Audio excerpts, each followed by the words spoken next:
Là, on dirait pas, là, on dirait Yawelou, là. On dirait Yawelou, et là... Tu vois, là, tout de suite, là tout de suite, là tout de suite tu veux un peu ou pas? Non, c'est trop, et là, regarde, et là, oh, c'est dégonflé. Wouh, hey, what's up, c'est Adam Rigolo pour une nouvelle vidéo, j'espère que vous allez bien. Aujourd'hui les gars, on se retrouve pour une nouvelle vidéo. Aujourd'hui les gars, je suis tombé sur une histoire. Vous connaissez l'expression ne jamais juger un livre par sa couverture. Bah là... Dans la vidéo d'aujourd'hui, vous allez voir que la couverture montre exactement ce qui se passe dans le livre. Aujourd'hui, vous l'avez compris, on se retrouve pour un nouvel épisode de la face cachée de TikTok et je vais vous parler d'un TikToker qui a fait une énorme polémique parce qu'il a avoué, normal, avoir embrassé et fait des choses avec une fille de 9 ans. Et le pire, c'est que c'est pas le truc de fou que ce mec-là a fait. Bref, j'espère que vous êtes prêts parce qu'aujourd'hui, on est parti pour une nouvelle vidéo.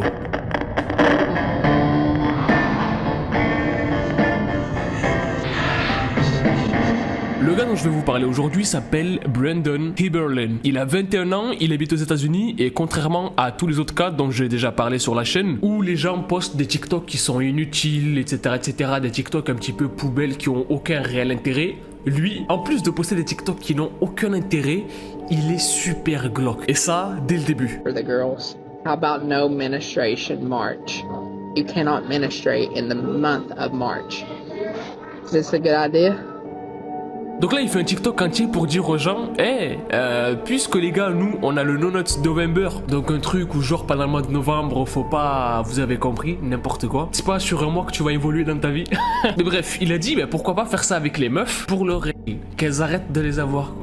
Ça pourrait être cool, non? Bon, déjà c'est très bizarre de faire des TikTok de ce genre-là, avec des gestes au niveau du visage, des trucs zama de drague, Dès le départ, le personnage, ça sent mauvais. Et si vous pensiez que ce truc-là c'était le truc de fou de la vidéo, attendez d'entendre la suite de l'histoire. Bon, peut-être que pour certains, là, il n'y a rien à signaler, le mec est totalement normal, même s'il est un petit peu cringe. Et vous avez en partie raison, pour l'instant, il n'y a rien de fou. En fait, Brandon, il a l'habitude d'aller en live très souvent. Il poste pas beaucoup de TikTok, mais il va énormément de fois en live. Pour parler avec ses abonnés, manger de l'argent, faire des trucs de fou aussi, bref. Et il y a une grande partie de sa communauté qui le suivent, principalement pour ses lives. Parce que c'est le truc de son compte, justement. Et un jour, alors qu'il est dans une période très bizarre où il y a énormément de personnes qui commencent à l'accuser d'être un prédateur, d'être un béton en fait, pour avoir soi-disant eu une relation avec une petite fille de 9 ans. Ce qui va se passer, c'est que en live, en live and direct, tout le monde va pouvoir voir le côté sombre, la face cachée de Brandon.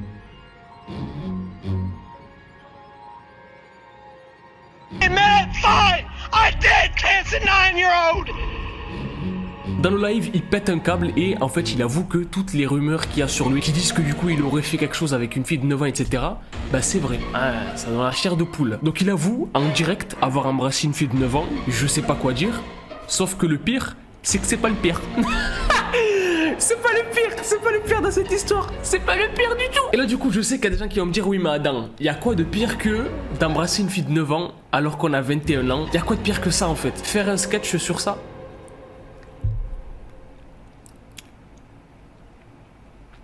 Ah, y a pas de vanne, il a fait un sketch sur ça. Un sketch en mode bonjour les podcasts de Norman.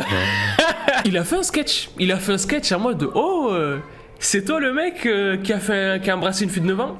Ouais. Oh mec, franchement en vrai j'en ai rien à faire, hein. Tu fais ce que tu veux. Ouais, c'est bien ce que je disais, je fais ce que je veux, ouais.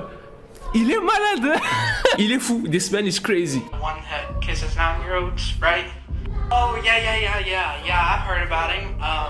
Yeah, what's up with him? I mean, he's like low-key weird, you know.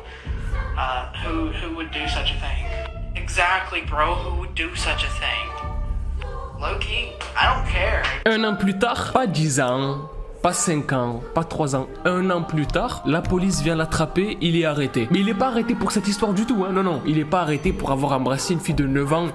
Ça c'est rien, ça, la justice c'est pas très problématique pour eux, non. Il est arrêté pour avoir agressé sexuellement une meuf en fait. Ouais, truc de fou, mais c'est pas le plus fou. En fait, à chaque fois, quand tu penses que t'es arrivé à un level, il y a pire. C'est pas le plus fou dans cette histoire. Pourquoi Adam? Parce qu'il a été libéré, donc il y a quelqu'un qui a payé sa caution, et c'est pas le plus fou de cette histoire. En fait, à chaque fois, comme je vous l'ai dit, tu penses atteindre un mur. Tu te dis, là, c'est le plafond. Là, ça y est, c'est...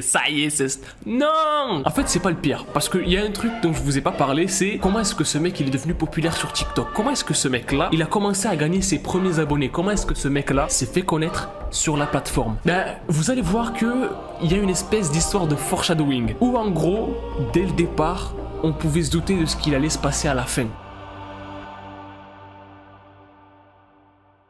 Bah Brandon, en fait, la manière dont il a été connu sur TikTok, sur internet, c'est tout simplement en faisant un TikTok où il s'adresse directement à Dixie D'Amelio, donc la sœur de Charli D'Amelio. Et il commence la vidéo comme ça, en mode, bon, Dixie, cette vidéo elle est pour toi. Donc si c'est pas Dixie qui regarde, partez s'il vous plaît les autres. Voilà, maintenant qu'on est avec toi et moi, Dixie, je vais même pas continuer à parler, je vais vous laisser regarder la vidéo. Okay, hi, Dixie. My name is Brandon. We've never met. I just wanted to ask you a couple questions, if you don't mind. So the first question I wanted to ask was, I do have a crush on you, and I just wanted to ask you out on a date or something, or maybe we can meet, hang out. I'll be flying to Los Angeles soon, so maybe we can meet there, if you don't mind. I mean, it's okay if you say no. I'm not pressuring you. Just give it some thought. And the second question I had was, how did you get popular on TikTok in the first place, besides your sister? I know you created a song not too long called Be Happy and One Whole Day. I just wanted to know your tips. Thank you for watching, and I hope you see this video. Thank you. La vidéo elle est glauque de fou. Il est flippant de malade ce mec. On dirait un tueur en série. On dirait un tueur en série, on dirait une espèce de dameur. La coupe de cheveux, comment il est habillé, la salle, comment il filme, les lunettes. En fait, c'est flippant de ouf. Et pourtant, c'est cette vidéo-là qui va faire que Brandon va se faire connaître sur TikTok. Et on va dire que c'est la première vidéo de sa série de vidéos très très glauque. Et comme je vous l'ai dit, c'est flippant comment le foreshadowing il est en action là en fait. C'est que dès le début, le mec commence avec un truc de malade. Et dès le départ, les gens ne se sont pas dit ouais mais ce mec là il est bizarre, ce mec là il est chelou, ce mec là non non. Au départ, ils prenaient ça à la rigolade les gens. Alors que dès le départ, il a mis le tempo en place. Dès le départ, il a mis le tempo en place. Il a dit à tout le monde, moi je suis un mec chelou, je suis un fou. Mais personne n'a tilté. Et si on est factuel en regardant la vidéo, tous les clignotants ils sont en rouge là. En fait, dès le départ, les gens auraient pu savoir que ce mec là était bizarre. Parce que tout est un peu dans son comportement, dans les choses dont il parle, etc. Mais moi j'ai une question pour vous les gens. Est-ce qu'on aurait pu savoir que ce mec là, qui a démarré TikTok en faisant une vidéo qui est dédiée à Dixie D'Amelio pour faire un date avec elle et plus si affinité, est-ce qu'on aurait pu se douter que ce mec là, quelques semaines, quelques mois plus tard, allait terminer arrêté pour agression avec des histoires de petites filles de 9 ans, d'embrasser des filles, des trucs de fou? Moi je vous laisse me répondre dans les commentaires. Est-ce que vous connaissiez cette histoire? Est-ce que vous connaissiez l'histoire du TikToker qui avait embrassé une fille de 9 ans et qui a fini arrêté pour agression sexuelle? Si vous connaissez l'histoire, n'hésitez pas à me dire dans les commentaires en commentant #TikTok. Si la vidéo vous a appris quelque chose ou qu'elle vous a plu, ben n'hésitez pas à mettre un maximum de likes aussi, à vous abonner à la chaîne si vous êtes nouveau et que vous kiffez le délire de la chaîne. Moi les gars, je vous dis à la prochaine pour une nouvelle vidéo. Peace out et kiffez la vie.